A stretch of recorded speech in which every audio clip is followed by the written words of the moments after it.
Alright, for Halloween we got some interesting costumes, as we kind of usually do. This one for the newest festival, Hell.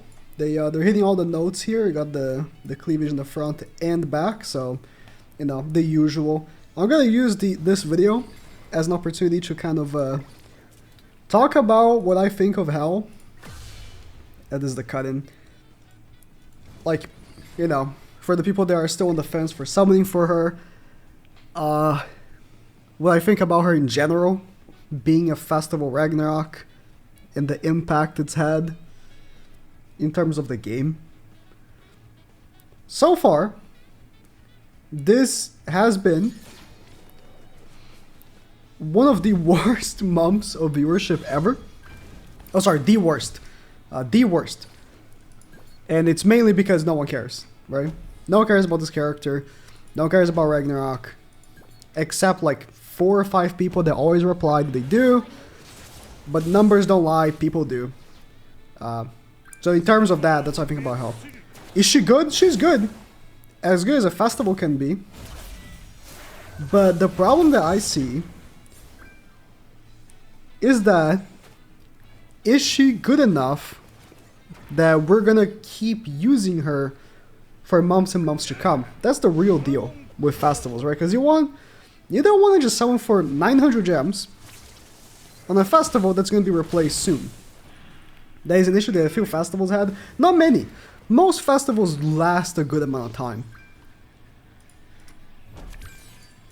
An issue that ends up happening with longevity usually is collabs, right?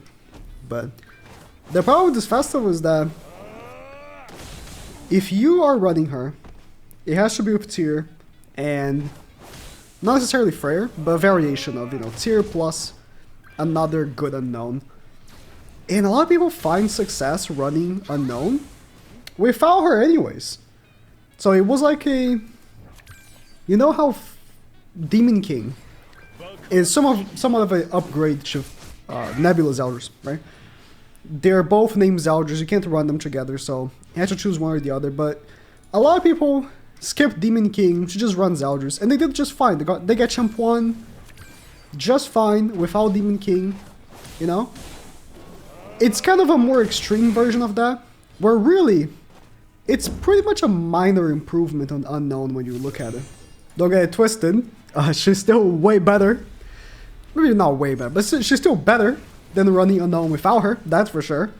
But it's not to the extreme degree of Demon King Zeldris, where it was a sizable difference between having Zeldris and having Demon King Zeldris.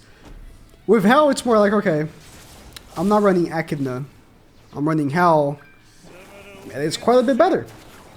Is it, you know, 900 gems better? Well, if you really like Unknown, yeah, might be for you, but for some people it might not be. That's the thing.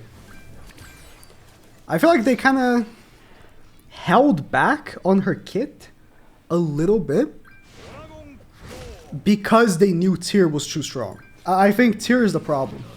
He is already festival level. Like, genuinely, Tyr was a mistake. He's just a mistake. Tyr was already festival level. So when you get a character that's already causing this much ruckus, it's really hard to be, you know, tossing around another broken character to play alongside him. They kind of did that with Demons, and that's why Demons became so dominant. Demon King Zeldris, stupid dominant, and the team already had Purgatory Mally and or not and, because you can't run both, but or Lost Vein, which they're both very strong in their own ways, right? But I would argue Tyr is way stronger than them. Tyr is stronger than Purgatory Mally and Lost Vein. 100%. I don't think... If you argue for Purgatory Mally being stronger than Tyr, you are delusional. Tyr is absurd. Actual mistake, right? So... Stupid character. It's funny because... I forgot, did Tyr come out before or after Anniversary? It was after, right? I'm pulling up the dates right here, just so I'm not mistaken. I believe it was after. Yes, it was right after, you know, Anniversary was Bond, of course. And Excalibur, Arthur, and Tristan were also part. Accidentally paused. They were also part of the Anniversary. It's like a part 2. So Tier is the banner after Anniversary. Then you compare how awful Bond pre-buff was to Tier, and you're like, which one is the festival? So yeah, I really do hope, and I think this is the first time I actually say this, because I don't hope on the game's demise, right? But I really do hope they make zero money from this banner in comparison to like a regular festival, because they obviously they're gonna compare numbers and see, is it worth making more Ragnarok festivals? If view performance is to say anything, which usually is,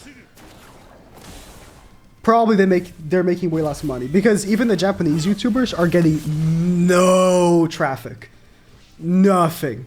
I thought maybe Japanese players would be more excited about women, because they always are. But even the Japanese YouTubers are struggling right now. So I really hope that they make no money from this banner, so they never make a Ragnarok festival again, because it's just terrible. The community hated it. I say the community, there's always like, well, I like it because I like goth small women. Whatever, man.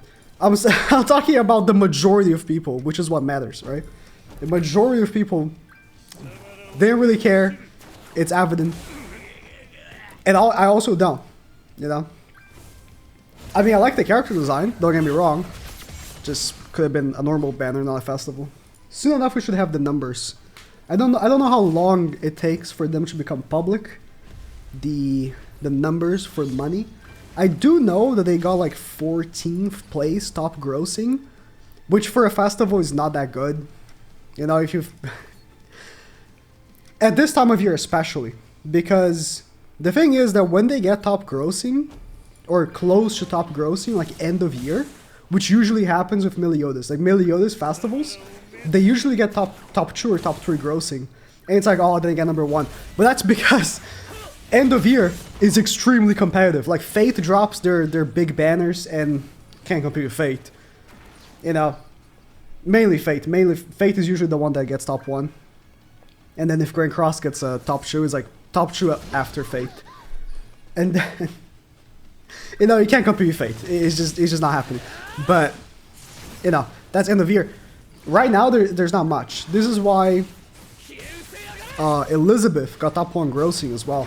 There wasn't much competition when it happened, although they did make a lot of money their anniversary. They did. It was like almost comparable to how much they made with Meliodas, I'm pretty sure, on the end of year. It was like almost the same amount. It was pretty crazy. I mean, it was anniversary, so it's expected. What? Trying to see, can I kill both here?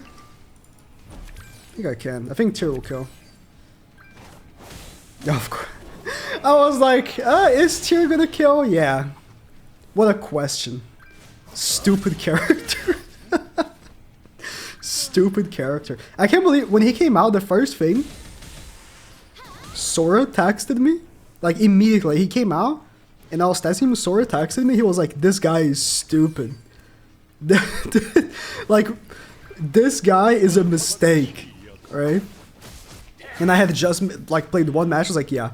From the first match I played, I was like, this guy is a mistake. Tyr is just unbelievable. And it's like, I don't mind when they make some of these Ragnarok characters. And it's like Tyr was like super cool character. He's super unbelievably strong. Not a festival though. I completely forgot that we're talking, like, this is a video about the skin. She now has 5 weapons, by the way. Not that it really matters. Skin's cool.